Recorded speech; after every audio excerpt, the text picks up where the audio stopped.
Hey friends, Michael Kingswood, and it's a little bit after 2 o'clock Pacific time. Uh, been a busy day. Slightly late for the daily Kickstarter campaign update, but I know nobody will be too concerned about it because, hey, we are, how do you say, going with the flow around here. Or something like that. Hope everyone's done well. Not a lot to talk about with the campaign today. As you can see, we are, hey, still where we were yesterday. It's not much movement. It is what it is. I'm not super concerned about it at this point. We still got a week and a half to go. According to the kick track prognostication machine, we're trending towards just over 1,000. We'll see. This is saying less than that. The projection, I don't know. Well, no idea. Even if we get nothing more than what we already have, it's still awesome. It's still a success. But I want to talk about something that wowed me. I saw this yesterday, and I was astounded. You know, good old Brandon Sanderson, the guy who got tapped to finish The Wheel of Time by Robert Jordan. A year and a half ago, he went and did a Kickstarter, raised a bunch of money, but I think it was like $1 million, but nothing compared to this. Look at this. Dude's raised $19 million in a day and a half. And he's basically pre-selling, for secret projects, getting people a whole bunch of cool little swag throughout the year, and giving audiobooks, premium hardcovers. This is one heck of a campaign, and look at that. Look at that money. Holy smokes. I mean, dude is crushing. I mean, let's be honest, he's a great writer. When I first, I love The Wheel of Time, Robert Jordan's books. Some people don't, but I loved them. It was the depth of the world building, the sheer, it felt like you could taste and touch and be in the world, that drew me in. And some people complain about Rand, and some people complain about some of the other characters. And yummy.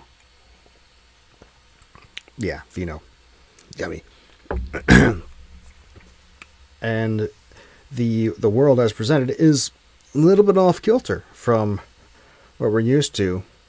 It's actually a very, in some ways, feminist, but also not in the modern sense society, which makes sense because of the way the magic system works. The one power, or the male source, is tainted and drives guys insane, and only women can touch it without going insane. And so they have there's a reason why women would have a certain amount of primacy in a world like that, where guys simply can't touch the magic, not without going insane. And the male channelers had destroyed the world by going insane earlier in the history of the world. So you can understand why it's a little off kilter, and I think that rubs some people wrong. And some other things about it rub people wrong. The fact that it sort of slowed and felt like it was bogging down in the middle of books, I can get that, but I loved the world so much that I was just always eager for more. When reading Robert Jordan's blog back in the day was the first thing that got me started thinking, man, it'd be cool to be that guy. Just him talking about going to conventions and fans, and the fact that he's making this big creative thing that so many people loved and were so devoted to. I was like, man, that would be pretty awesome. And I had never thought about writing anything before then, and I still wasn't thinking about writing anything even then. But it was one of the stepping stones to me. Later on, listening to George Martin's podcast was another stepping stone. And then I think I talked about this on Aaron Claren's show a couple weeks back. It was really my sister writing a book and getting it published that lit a fire in my butt and was like, hey, why is my little sister doing that? I could do that more too. And so I've been doing it ever since. It's kind of funny. But it is what it is. But anyway, when Jim Rigney, Robert Jordan, when he died, I was like, oh God, the series is not going to be, never going to be finished. This sucks. And then they tapped Brandon Sanderson. So I was like, who the hell is that guy? I had never heard of him before. But I went and found his Mistborn series and his first published novel, which, what was it called?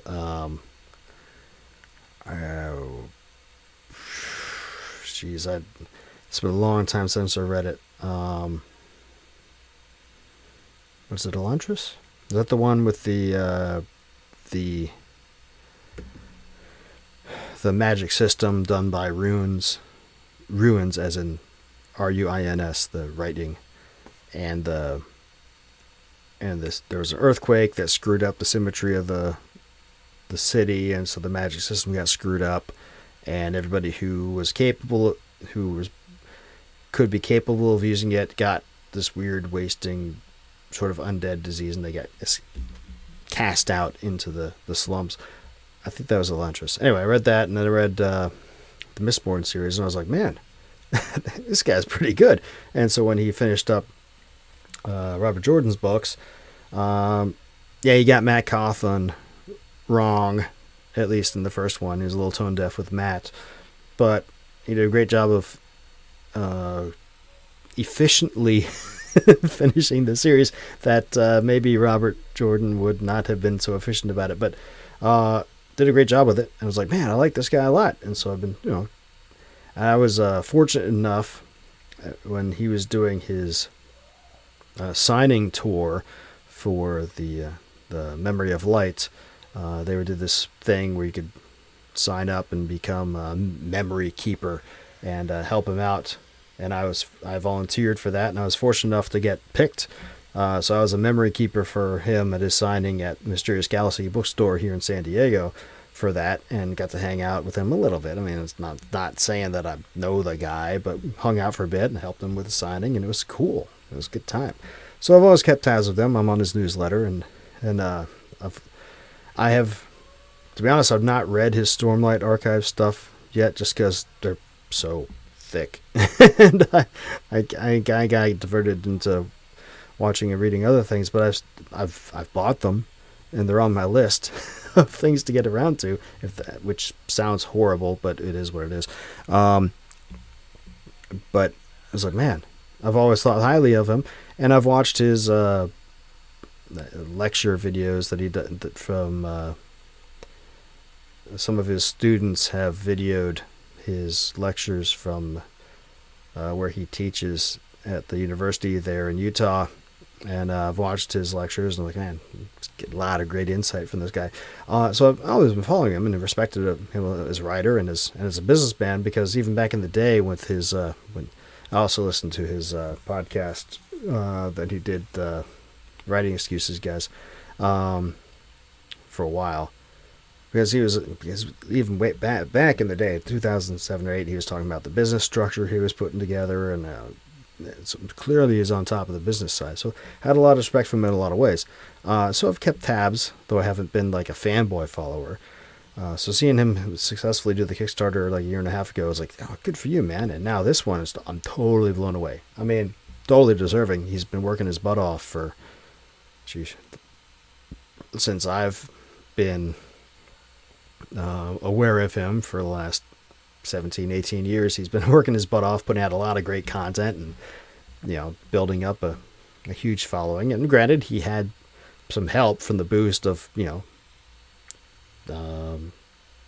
getting Robert Jordan's fans sort of transferred to him from finishing out the series, but not all of them. And he didn't get that position just willy-nilly. He got that position because he was awesome to start with. So it was really great to see this Kickstarter just blowing up. So there's, almost $20 million here with 28 days to go. It's just ridiculous. It's great. John Delarose had a little discussion about it earlier today, talking about how this signifies the doom of traditional publishing, and I have to agree. I think traditional publishing has been doomed for a while, but it's sort of been kicking on its way down. But all the tools that are out there for a writer now, and Dean Wesley Smith, who I've spent a lot of time learning from, he's been saying for years, I mean, there's no reason for a writer to go to New York at all for novel-length stuff. Short fiction, there's still a lot of good markets out there that aren't going to screw you over completely, but New York, they're just going to... It's Bohica, baby, and I got enough of that in the Navy. I'm not dealing with that anymore. You can see I'm a nobody, a super small time. I have some following, but it's very limited. Mostly because I've put out some stuff, a fair amount of stuff in the last 10 years, but not an impressive amount by the standards of what a professional writer who's making his living by writing and doing well making his living by writing would do. I mean, I've got Glimmervale 6 campaign season is going to be my 8th novel. And I've got, 50, 60 short stories, a dozen or so short novels, novellas, novelettes, and some collections and stuff. So, if you look at me on Amazon right now, I've got like 53 titles up there. You will be, once I get all the Stories from the Great Challenge individually published, I'll be up over, close to 100 or more. And as I keep writing, I'm going to do more. But that's not enough. A novel a year is not enough to make money. And I've been doing this not enough to make living wage money unless you get really lucky. I've been doing this since early 2011, and 8 novels. That's, one out of a million people in the world probably write a novel, let alone 8. So clearly, I've got bragging rights, but not enough. But so it's what I've done is good, but it's not to the standard of making a living good. Whereas that guy's been doing it. What was I going to say? But that said, even with me as being a peon, it's not very small following, and not a lot of cash flow to draw on. If you look at what I got going on with SSN storytelling, I got my own store. You can get all of any format you want off that store. I'm running Kickstarter successfully. I've got audiobooks up everywhere. And so what is me as a peon with no name and no real appreciable following? What is New York going to do for me? They're not going to do much, because they're not going to invest money in a peon. These guys, New York guys, they're in the bestseller or bust. They print a lot of little books from no many people, hoping that one of them will kick off, and it kicks off, then they'll go and help it out. But the days of, from my understanding, from reading and talking to people and just watching what's going on, the days of nurturing your mid-list and helping the new writer grow into a career is sort of iffy at best. But what they will do is they will put in contract clauses that will essentially take your copyright for all rights for the life of the copyright, which is 70 years after you die, and give you, maybe a couple grand for it. Yeah, go screw yourselves. I can make that couple grand in, a few years with a book I wrote, even if it only sells, 10 copies a year. Give me at a 70% ebook royalty and, 40% audiobook and, 10-15% for print book. I can make that $2,000 myself in 5 to 10 years and still have all the rights.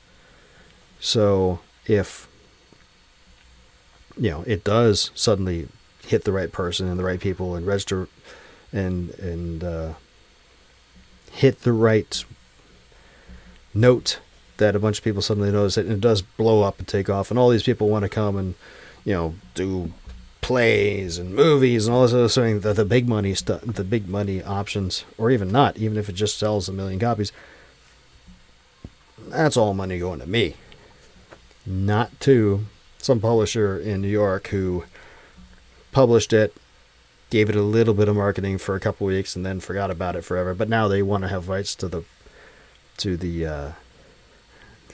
rights to it forever. Go screw yourself. No. Of course, that's been my attitude since I started this. When I first got started writing, my sister had her book published, and I was like, well, I'm writing a book now. I should figure out how to do this. I think you need an agent. I think you need to get, how do you do all this stuff? And that was right when the ebook was blowing up, and Joe Conrath, and was going doing his thing and blowing up hard. And Barry Eisler had just turned down a $500,000 contract so he could self-publish his own things, and a whole bunch of other stuff was going on at that time, and it was still, people describe that now as the Wild West. They also describe it as the Gold Rush to make it sound like, anybody, you could just put a book up and it didn't matter what it was, you'd make a lot of money. I'm here to tell you that's not true. I know, and I have corresponded with dozens or tons of writers, including myself, who put books up back in the day, who didn't have any following and didn't make much money at all. Because people, you look on the Amazon store now, there's like millions of copies of books. Like, oh, geez. I remember a couple of years back, they were like, this was back in 2016 or so. People were like, man, it was so much easier back in 2012. There was, less than 1 million ebooks on Amazon, and now there's 5 billion. We can't get found anymore. I'm like, dude, you can't do math. You can't do math. So, in 2012, there was, 1 million ebooks on Amazon. You had a 1 in 1 million chance of getting found. All things that, absent any, thing you do to change the odds or get discovered by somebody or whatever. And then, a few years later, there's 5 million new books. 1 in 5 million chance of getting found. There's no difference. Either way, it's not going to happen. Right? Absent taking some action to get found. And now there's, millions more. It's not going to happen. Absent taking some action to get found. And this comes down to writers studying English instead of as a major, or creative writing as a major, instead of doing something useful, taking some math courses or taking a business course, or just don't go to college at all. Just get a job and write. Oops. Don't get me started on English and literature degrees, let alone a Master of Fine Arts. Talk about uselessness. Anyway, so writers have been like, oh, it's so much harder now. It's really not. I mean, some things are harder in that Amazon has changed their things, and you have to buy ads if you want to get noticed on them, where you didn't have to before. But you had to do something in the beginning to get noticed anyway, because there were already so many books. Right? I mean, 1 in 1 million chance. Oh, well, you narrowed it down to science fiction. Okay, 1 in 100,000 chance. It's still not going to happen. So, Anyway, writers suck at understanding numbers, and that's what I'm saying there. Anyway, the point is, John is very much right. John De La Rose is very much right. This is yet another nail in the going in the coffin of big publishing as the way to go for all the writers out there. There may be a case at some point where, they're throwing so much money at you, or that it's worthwhile to do it, and you accept that you lose that book, but you make a whole bunch of money, and the exposure they give, because they're spending so much money on you, will get you a big enough audience that all your other books take off, and so you're good, and that might be worth it. Who knows? But that said, I don't know that these publishing houses are going to die. I mean, these guys are sitting on so much IP that they've locked in with contracts. Now there's the 35-year copyright clause that some people are starting to try to exercise. I know in the media world there was a court case a few months back. So with the 35-year clauses, the U.S. copyright law states that regardless of what the contract law says, 35 years after the date of the contract, the creator can unilaterally pull it back. That's what the law is. There's some steps you have to take, but you can do it. Now, that's 35 years. Why do you want to deal with that? But do you want to wait that long? But it's there. Now, I think I got to look up that court case, but I think this was a media title, I think. And I know Dean's been looking forward to this thing because he wrote a lot of Star Trek novels, and he's looking forward to pulling back the copyright rights so he can remove the Star Trek specific stuff and republish them. But he's been talking about it, I think, on his blog at least. But this court case was not him, but it was somebody else who I think was trying to reassert rights to an old media work. And I want to say the courts didn't let him, but I think it's still because of they were trying to say it was work for hire. And I think that's still been working through. But the point is, people are going to start taking advantage of this if they're smart and they've done their homework more and more as time goes on. And we'll see how that works. But why set yourself up for having to do that kind of a court fight? Just keep the rights yourself. That's my thought. I mean, I didn't study English. I studied engineering.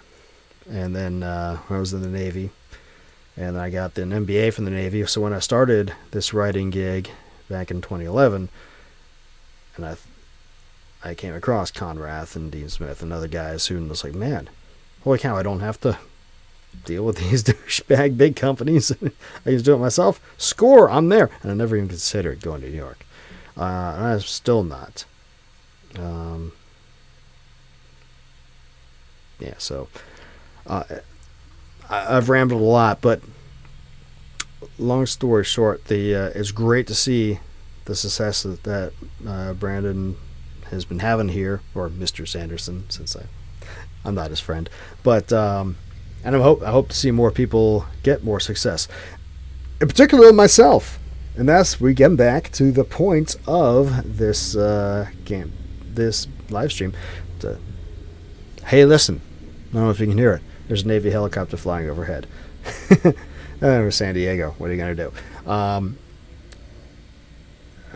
So go to michaelkingsman.com, right above my head. Sign up for the mailing list. See what I have going on. Become a member of the site to do a little monthly subscription kind of thing. It's just a few bucks, but it helps with cash flow. It's always a good thing. And I give you perks as I think of them going forward.